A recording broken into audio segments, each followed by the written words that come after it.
What do the river Rhine, this guy, and this special green color have in common? They like bridges.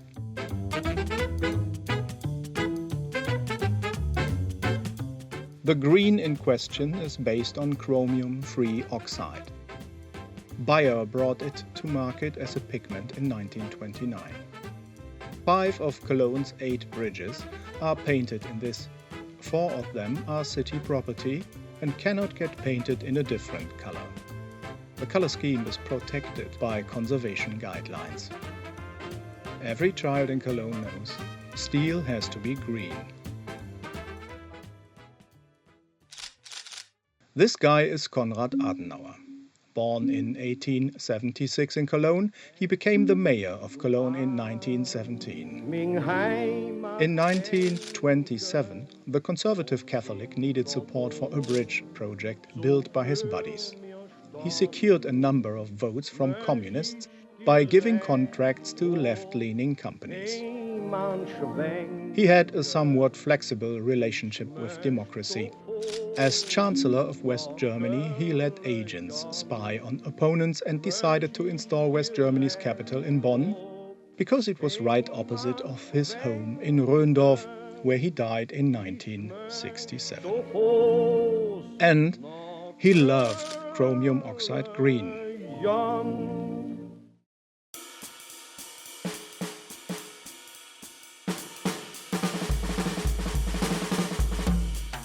Bridges are all about connections, which is a major subject in my art. I prefer to work in panels and give the pieces away separately to connect people. Maybe a topic for a future video. Any connecting element spanning over several artworks can be a bridge. It's such an easy thing to do and... damn, now I have to start over.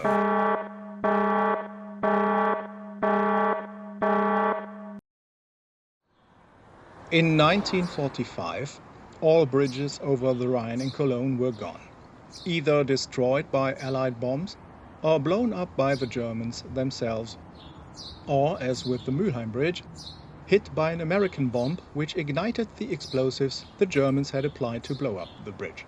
In any case, they had to rebuild all of them and, you guessed it, they painted most of them green. Names like Fritz Leonhard and Wilhelm Repan appear in the credits of the reconstruction. Adenauer himself was present in 1951 when the bridge reopened to check that nobody did something fancy to his favorite green.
After the Mülheim Bridge of '29, Cologne saw the opening of a true hanging bridge for the Reichsautobahn in 1941. Unsurprisingly named after a certain Herr Hitler. Bridge builders are a tight-knit community, and so you meet the same names over and over again, like engineer Fritz Leonhard, who constructed this prestigious project. He was also a member of the Nazi Party and part of the Organisation Todt, the Nazis' workforce for the war effort. Still a well-respected person after the war, Leonhard continued to take part in bridge building in Cologne, like Gerd Lohmer, who appeared here for the first time.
A revolution took place in 1980 when stingy politicians voted for a concrete solution to double the width of the bridge between the Old Town and Deutz, where Gerd Lohmer's Deutzer Bridge of 1948 crossed the Rhine in the shape of a steel box girder bridge, naturally painted in Adenauer's favorite green. Now, the grey twin obscures the view onto the southern face of the original bridge, and because paint does nothing for concrete, they didn't paint it green like its northern half.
Lohmer and Leonhard appear again in the credits of the undisputed architectural highlight of all bridges in Cologne, the Severin's Bridge of 1959. Cable-stayed bridges may be the engineering pinnacle of bridge building. Some engineers on YouTube say so. I can't tell if it's true, but I like them. You already know who joined the opening ceremony in 1959? This guy, exactly. Since 1989, the whole bridge and its color is considered to be cultural heritage.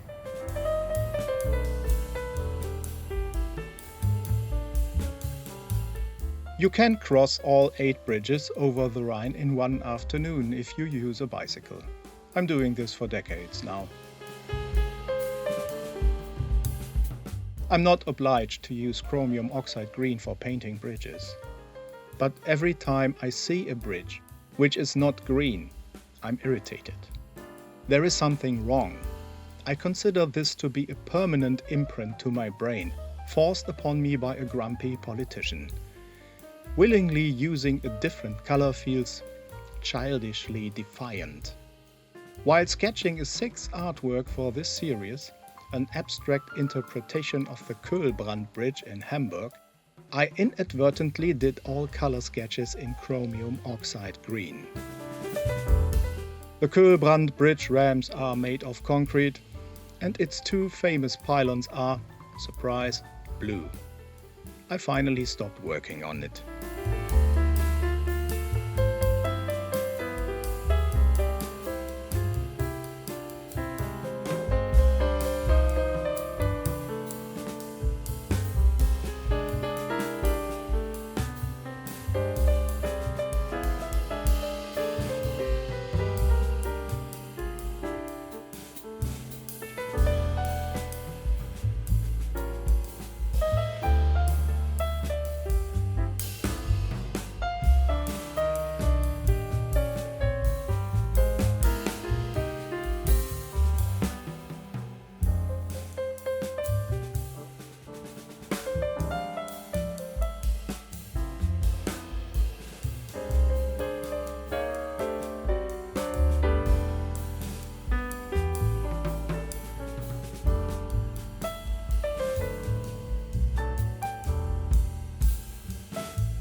The post-war decades brought the cancer of car-dependent infrastructure to Europe. In the early 70s, the Ford plant in Cologne, which miraculously survived the bombing raids while delivering trucks for the German Wehrmacht, copied American car designs, and Cologne got a tiny version of an American freeway on stilts spanning over whole city quarters, crossing the Rhine with a steel box girder construction called Zoo Bridge. The third one drawn by Gerd Lohmer, which might still be the longest of its kind. Some people voted to paint it red, but at this point you already know the outcome.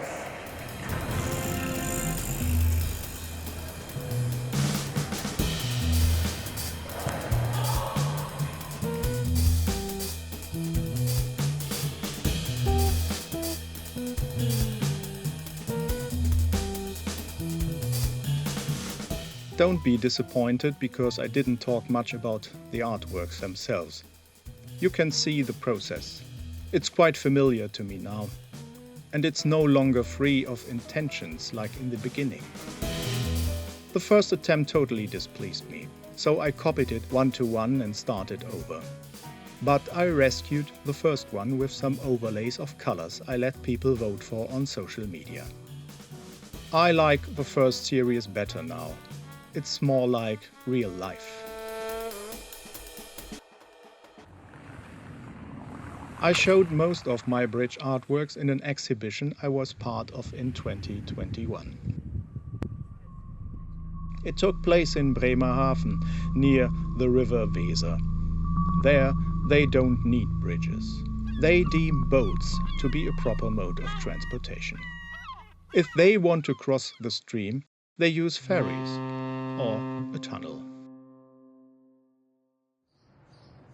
Spring is knocking on the doors right now, so in the next video we will look at some garden paintings. You are very welcome to join me. Thanks for watching.